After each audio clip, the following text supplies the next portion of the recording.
Pemirsa, seorang perawat di Kelurahan Aek Paying, Kabupaten Labuan Batu, Sumatera mengalami tindakan kekerasan dari seorang pasien yang mengenakan kaos loreng.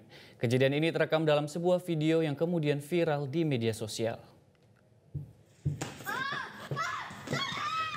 Dalam rekaman tersebut, Sundari, perawat yang tengah merekam aktivitasnya dengan ponsel, tiba-tiba didatangi pasien yang terbaring di atas tempat tidur dan kemudian diserang. Perawat itu mengalami penganiayaan karena dipukul, ditendang, bahkan dicekik.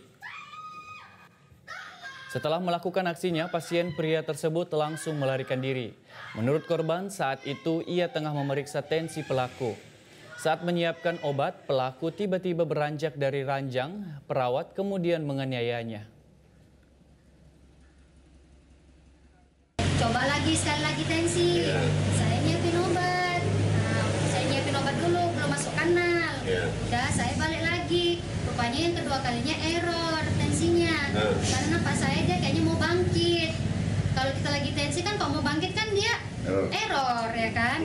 Saya tensi sekali lagi. Rupanya error juga, udahlah saya lepas karena udah 3 kali. Baliklah saya ke tempat mau ngambil, menyiapkan suntikan. Mau masang, nah lagi masang lah itu tiba-tiba dia mukul dari belakang. Jelajahi cara baru mendapatkan informasi. Download Metro TV Extend sekarang.